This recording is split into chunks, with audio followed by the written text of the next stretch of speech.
Focus New, which I am proudly a member of. Dr. Yasser graduated from Egypt and completed most of his postgraduate, and then he did a double fellowship in Canada, which is neonatology, and then the advanced neonatal echo at Sick Kids Hospital, Toronto. He's going to speak to us about the application of vital signs histogram in the NICU. The floor is yours, Dr. Yasser.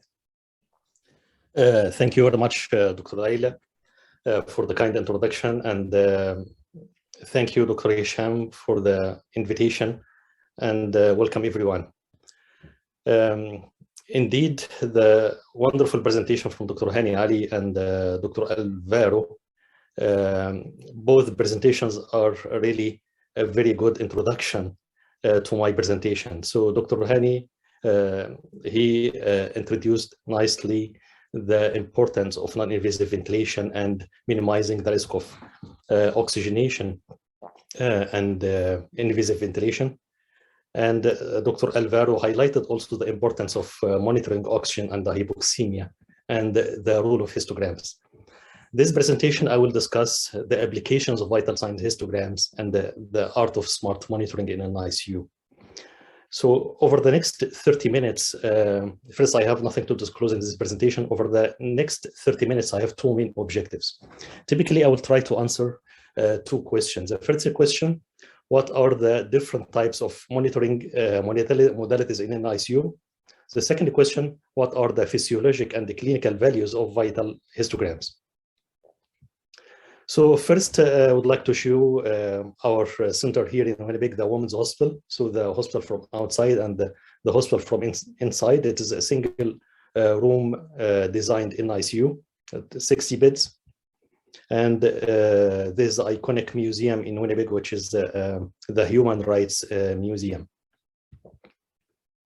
Before we start, I would like to highlight the physiology of oxygen delivery. We are monitoring vital signs, and we are aiming at the end to be sure that we are optimizing the oxygen delivery to end organs. So we have three main systems responsible to optimize oxygen delivery: respiratory system, blood, and the cardiovascular system. If the respiratory system is insufficient or not really working properly, then the end result will be hypoxemia. And if there is insufficient amount of hemoglobin, then the end result will be anemic hypoxia. And if there is circulatory insufficiency or hemodynamic instability, then the end result will be ischemic hypoxia. So we have in our body general regulators to maintain the variability. All of our vital signs, heart rate, blood pressure, even temperature,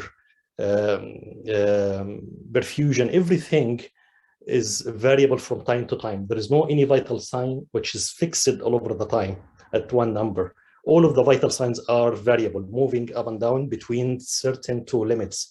And these limits should be maintained through different systems, which is nervous system, parasympathetic and sympathetic nervous systems, baroreceptors, the chemoreceptors, and the humoral factors, hormones like cortisol level and catecholamines, for example. But we have another system which might work if the general regulators fail to maintain oxygen delivery, which is autoregulation. And the autoregulation means a release of local nitric oxide. It is different from organ to organ. It's more smart at the brain, coronary blood flow. It's different in kidney and intestinal autoregulation, for example. So it is different from organ to organ. And if the autoregulation at the maximum and fail to maintain oxygen delivery, then the next mechanism is increased oxygen extraction. So the tissues will extract more oxygen to maintain the oxygen delivery and to prevent the next step, which is anaerobic metabolism. But if the oxygen delivery is very low, unable to maintain aerobic metabolism, then the end result will be anaerobic metabolism and the end organ dysfunction at the end. We cannot monitor autoregulation in real life in our unit, but we can monitor increased oxygen extraction by near-field spectroscopy. And typically, you are monitoring vital signs routinely by routine monitors and to monitor the general regulators to get an idea about the fluctuation of all vital signs. And let us go over all of that in details. Typically, we have three main modalities of monitoring in our units. Most of the units all over the world, they are using vital signs as just a time line, as you can see here in this table, extracted from the monitor, and the bedside nurse is recording the same way. Every 30 minutes or every 1 hour or 2 hours, recording one number for the heart rate, saturation, and all of the other vital signs. And there is another time, which is the histograms. The monitor can extract every 2 seconds a number and calculate a histogram for you. So the histograms, always you have the x-axis is the vital the vital sign that you are measuring in ranges, and y-axis is the percent of time over a range of time that you select. So I selected here 24 hours. I have this oxygen histogram recorded over 24 hours. And the machine can detect every second or every 2 seconds. So it is by default on our machine every 1 second. And you have 5 main ranges of oxygen histograms. And I can also play with that. I can change it, but by default, we prefer to have that for oxygen histograms. So I have 95 to 100, which is, if you have infant on oxygen, we try to avoid any percent of time during this range, because it might carry the risk of hyperoxia. 90 to 95, which is the target saturation in most of the units. 85 to 90, which is the lower target saturation. And you have less than 85, which is desaturation, is the definition of desaturation in most of the NICUs, and less than 80%, which is the definition of hypoxemia as per the Canadian oxygen trial. Less than 80% is hypoxemia, less than 85 is desaturation. So that's a really very nice idea to get over 24 hours, how much time the infant spent within the target saturation and outside the target saturation. And you can adjust the time. It can be 4 hours, 1 hour. It can be any time that you can select through the software of the monitor. And you can also select the trend as graph trend. So in my presentation, I'm going to ignore this, the first modality of monitoring, and will focus on the graph trends and histograms. So the graph trend, you have the trend over time, and you can also select the time. It can be over 15 minutes, 1 hour, 2 hours, up to 24 hours. And the vital signs that I'm going to discuss today: oxygen saturation, perfusion index, blood pressure, respiratory rate, end-tidal CO2, and tissue oxygen by near-field spectroscopy. And I know that some of you might not be familiar with the near-field spectroscopy, which is a standard of monitoring modality in our unit for almost 7 years now. So if you are monitoring by pulse oximetry, you are monitoring half of the picture. You are monitoring the arterial saturation. And by having the near-field spectroscopy, you have the complete picture. So you are monitoring both the arterial side and the venous side, or the tissue side. But they are different in the technology. So the regional saturation, or the near-field spectroscopy, is not really relying on pulsatile flow. It's relying mainly on the venous flow. But the arterial saturation is relying mainly on the pulsatile flow.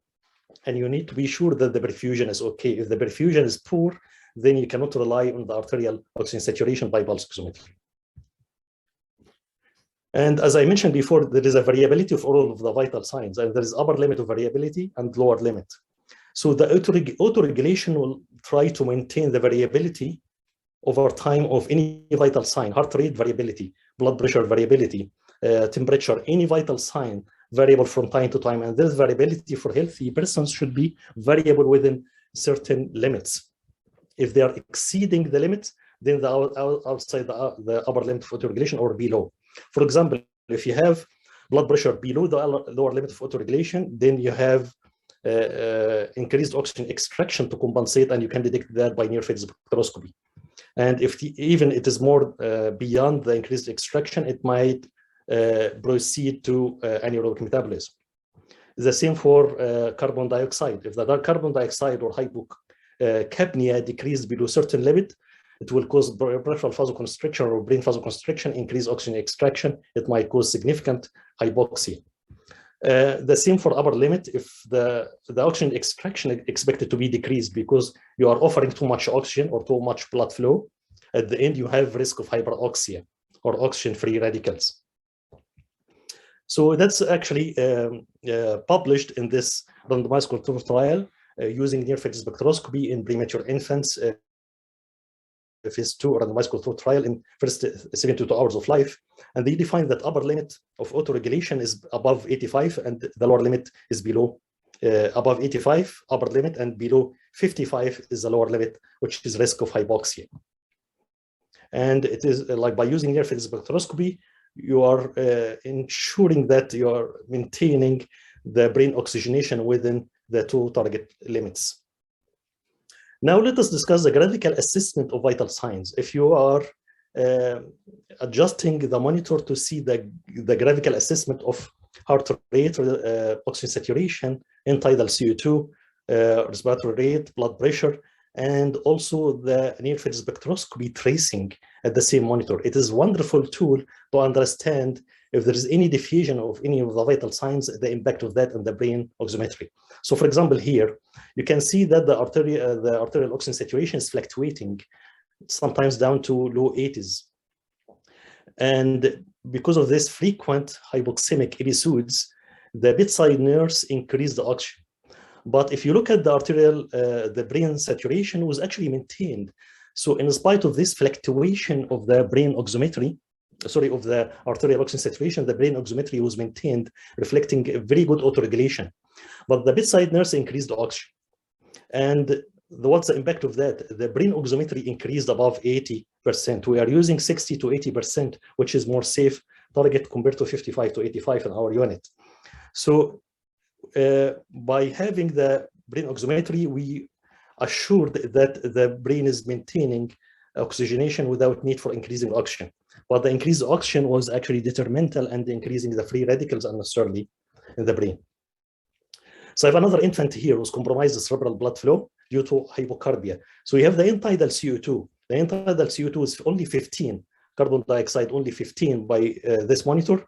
And you can see at the same time, the brain oximetry decreased significantly, explaining the impact of hypocarbia on the brain oximetry and vasoconstriction of the blood vessels that might cause significant hypoxia.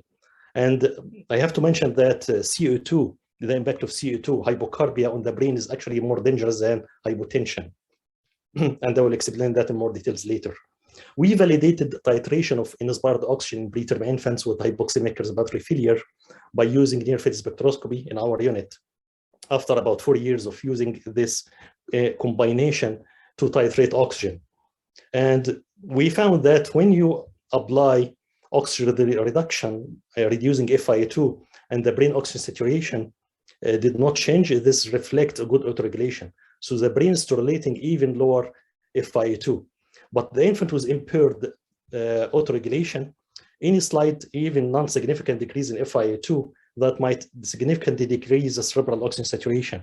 And we have seen that in very premature infants less than 24 weeks. Infants beyond 24 weeks, they have reasonable autoregulation beyond the first 3 days or beyond the postnatal transition period. Now I will try to answer the second question. What are the physiologic and the clinical impact of using histograms? So as I mentioned before, we are all of the vital signs, heart rate, respiratory rate, perfusion index, and blood pressure, they are under regulation of parasympathetic, sympathetic, baroreceptor, chemoreceptors, and humoral factors. And when you have infant stable, when you evaluate any of the histogram, excluding oxygen histogram, which is different because we are targeting just one range, which is 90 to 95 or 85 to 95 based on your guidelines. And other vital signs histograms, when you look at any histograms in a stable infant, they are following the normal distribution curve. So we have narrow base and like a pyramid, and you have the in the middle like stable, acceptable limit of vital sign like heart rate around 150 or so, respiratory rate around 40 to 60, perfusion index around 1.6, and the blood pressure within the centile values for the given gestational age. So the histograms of vital sign, they are following the normal distribution curve if the infant is stable. Once the infant is unstable, then will have deviation or skew of the vital signs histograms. As I mentioned before, you can select the time that you like, even 30 minutes. You can evaluate the histograms over 30 minutes, 1 hour, 2 hours, any time that you prefer. And you can get that nicely, easily from the monitor. So I have a case scenario to just explain the idea, the value of applying histograms to detect the clinical deterioration in real time. Baby boy born at 29 weeks, post-menstrual age 35 weeks, and was stable on CPAP. Overnight, becomes more irritable, started to require more oxygen and given multiple doses of chloral hydrate. So the fellow overnight, and then house staff, like he has been trying to sedate the infant by giving chloral hydrates, but this infant was behaving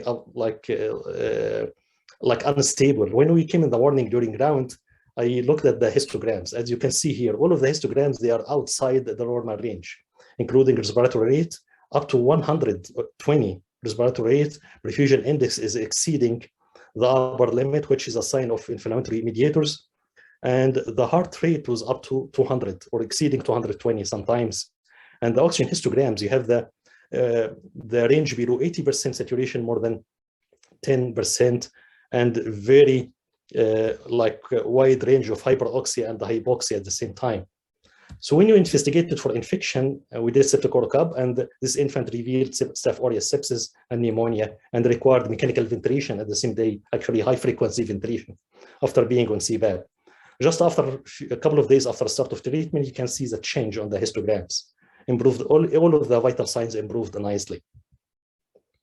I brought this slide from Dr. Alvaro to explain the intermittent hypoxia with evidence that if you have histograms below 5%, that's consistent with good outcomes. And if you have 40% or higher, below 90% saturation, that can predict chronic lung disease and breathing predictably. This does not mean that giving more oxygen might help to improve the oxygenation. It might be because of the infant's very sick, with very sick lung, with chronic lung disease. Giving oxygen might not really solve the issue. It might actually even worsen the situation. So we did this study. It was a PhD or doctorate degree under supervision collaboration with Ain Shams University in Egypt. We studied the impact of targeted oxygen reduction test on reducing the oxygen exposure. So we started to use histograms in one of the military hospitals in Cairo, and the physician every day evaluate the oxygen histograms and try to write a very clear prescription of the target saturation based on the histograms. And what we have seen, we have first epoch, the infant blind, like the physician, everyone was blinded to the histograms, and the second epoch, the histograms was available and guiding the oxygen therapy, and with significant less time of hospitalization and less time of respiratory support, either CPAP or mechanical ventilation. As you can see here, much less time of a range of oxygen above 95%. So we also studied the impact of hypoxemia on development of retinopathy prematurity, and we found that cumulative exposure of hypoxemia in the first few weeks was not associated with ROP. It's actually the hyperoxia. But unfortunately, we did not evaluate the hyperoxia by near-field spectroscopy at that time. We just relied on pulse oximetry. So pulse oximetry is really reliable to evaluate hypoxemia, but not really a good tool to evaluate hyperoxia. You need near-field spectroscopy for that. So we found that only low gestational age was, when adjusted for gestational age, the only contributing factor to development of ROP. What about perfusion index histograms? So perfusion index histograms, it's very helpful tool, underutilized tool to reflect perfusion. So when you have high perfusion index higher than 3, we are relying on 0.4 to 2 up to 3 as a maximum. If you have the perfusion index between 0.4 and 2, that's really perfect. So we evaluated this article, the effect of beta ductal arteriosus and preductal and postductal perfusion index. They did not use histogram in this article, but we, in a collaboration with Firo in Saudi Arabia, we studied the perfusion index histograms and the prediction of beta ductus arteriosus. And interestingly, we concluded that beta ductus arteriosus requiring treatment in preterm infants less than 29 weeks was associated with the significant fluctuation of perfusion index below 0.4 or higher than 2. So the PDA is dynamic. So the shunt is not really fixed shunt all the time of the day. If the infant is hypoxemic, the shunt will be less. If the infant on higher oxygen, the shunt will be much higher because the pulmonary vascular resistance will be less. So the shunt is fluctuating, and that will affect the perfusion index from time to time, giving the wide base variability of the perfusion index. And that was really predictive of PDA requiring treatment during the first 3 days of life. So the interpretation of perfusion index histograms is less than 0.4, it's poor perfusion. And you cannot rely on oxygen saturation at that time. You need to get a good perfusion to rely on pulse oximetry for oxygen saturation. If the perfusion index is more than 3, it's reflecting hyperdynamic circulation, vasodilator shock, or systemic inflammation. And fluctuation between high and low might reflect unstable hemodynamics like in a PDA. What about blood pressure histograms? Just monitor the time. The blood pressure histograms is also very helpful. And I have this case scenario here, 35 weeks, HIE on cooling when they old and urine output was low. So one of my colleagues was interested and thought that the blood pressure is borderline, like mean of 38 for this term infant and urine output is just acceptable. What about to give dopamine to improve? So it is not really a good decision, but because dopamine, even low dose, might induce reperfusion injury, and the infant on cooling might not really benefit from cooling. So the blood pressure increased, you can see jumped from 47 systolic to 73 systolic. That's really significant jump only with the dopamine of 5 mics. But when we evaluated the histograms with the team, it was really easy when you have this tool to convince yourself that you have everything okay. So we have the blood pressure histograms, you can evaluate systolic, diastolic, and mean. But even if you have only systolic and diastolic, if you go to this app here, I'm going to the website just to show you. If you go to the our website, you have this free tool, which is a blood pressure tool, and you can select the gestational age, how many days of life, and just look at the main column here in the middle, which is the mean for the systolic and the mean for diastolic, and apply that to the calculator. So again, select 38 weeks when they old, and we have systolic of 57. The systolic blood pressure was 45. And the calculator will actually estimate the mean blood pressure and the pulse pressure for you. We have everything acceptable and good, so you don't have to do anything. Even if you'd like to know the more details, you have the centile values for 95th centile down to 5th centile for all of the 3 parameters. So in just 2 minutes, you are reassured by looking at the histograms, this infant stable. You don't have to do anything. You don't have to apply or consider any intervention for blood pressure. Again, you can evaluate that over 4 hours, as you can see here. Sorry. You can apply that over 4 hours, as you can see on the monitor, and you can apply for 24 hours. At the maximum is 24 hours. So you have also the end-tidal CO2 histograms. If you are applying end-tidal monitoring of CO2, you can look at the histogram. CO2 is very important, as even more important than blood pressure. Decrease of CO2 below autoregulation threshold, which is typically unknown, but we are assuming that it is 35 milliliter mercury in most of neonates. Decrease of below the autoregulation threshold by 1 millimeter mercury will decrease the cerebral blood flow by 4 ml. Hypocarbia is very strong vasoconstrictor to the brain, while decrease on blood pressure by 1 millimeter mercury will decrease the cerebral blood flow by just 1 ml. So the impact of CO2 is even much more significant compared to the impact of blood pressure on cerebral blood flow. So if you have in the blood gas low CO2, don't sleep on that. You have to work on that to get the CO2 back to normal immediately. So again, look at the mean in the middle, and you have in both sides, it is nicely following the normal distribution curve. Respiratory rate histogram, we have 34 weeks infant on CPAP due to TTN. With RR histogram is very helpful to guide weaning of CPAP. So you have infants very tachypnic, and during the first 24 hours, the heart rate, respiratory rate up to 120. In 48 hours, only we have about 15% above 60, if you are lying on 60 or even 70. And then 24 hours later, the infant was off CPAP completely, and you have more stable respiratory rate. Integrating the brain oxygen saturation to monitoring of amplitude integrated EEG and Doppler, and this is in case of hydrocephalus. We have this infant who's hydrocephalus with the resistive index is really high, reflecting compression of the cerebral circulation, and you have discontinuous tracing on amplitude integrated EEG. But the most important for me here, you have significant, almost 50% of the time, the brain saturation below 60%. So you have significant compression of the cerebral blood flow.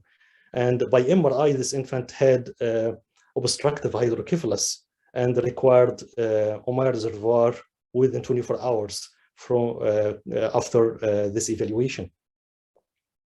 So to conclude to my presentation, the integrated monitoring of vital trends and histograms is helpful in monitoring physiologic-based medical recommendation.